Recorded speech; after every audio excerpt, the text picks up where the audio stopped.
उन्हाळा प्रचंड वाढला आहे आणि या जीवघेण्या गरमीशी वाचण्यासाठी आपण ए सी आणि कूलरचा वापर करतो.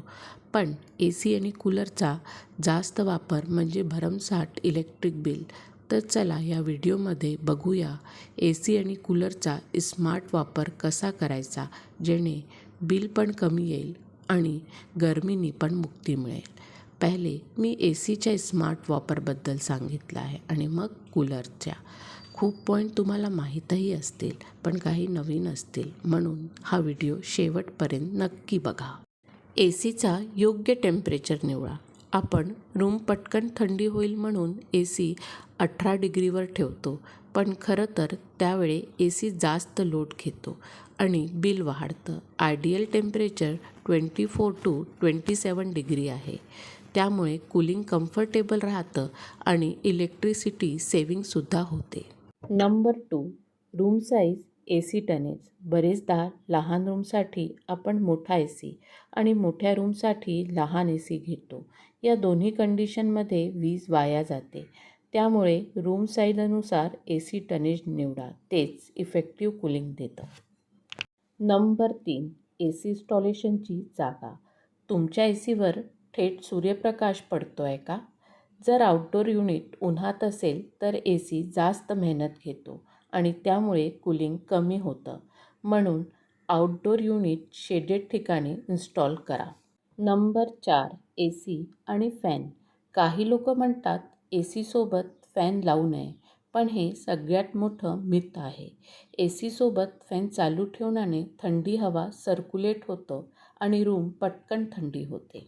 Number 5, yearly servicing. बहुतांश लोक ए सीची सर्व्हिसिंग टाळतात, पण हे घातक आहे. ए सीची सर्व्हिसिंग इग्नोर करू नका. खराब फिल्टर गॅस लिकेज करतं आणि हे सगळं ए सीची इफिशियन्सी कमी करतं. नंबर 6, स्लीप मोड प्लस टायमर. ए सी 24 तास चालू ठेवू नका. टायमर वापरा, स्लीप मोड वापरा. रूम थंड झाल्यावर ए सी बंद करा. नंबर 7, ए सीचा वापर.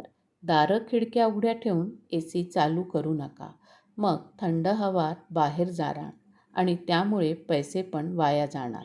त्यामुळे रूम प्रॉपरली बंद करून ए सी लावा. चला आता बघूया कूलरचा स्मार्ट वापर कसा करायचा आणि वीज सेव्हिंग कशी करायची. नंबर 1, कूलर नेहमी योग्य ठिकाणी ठेवा.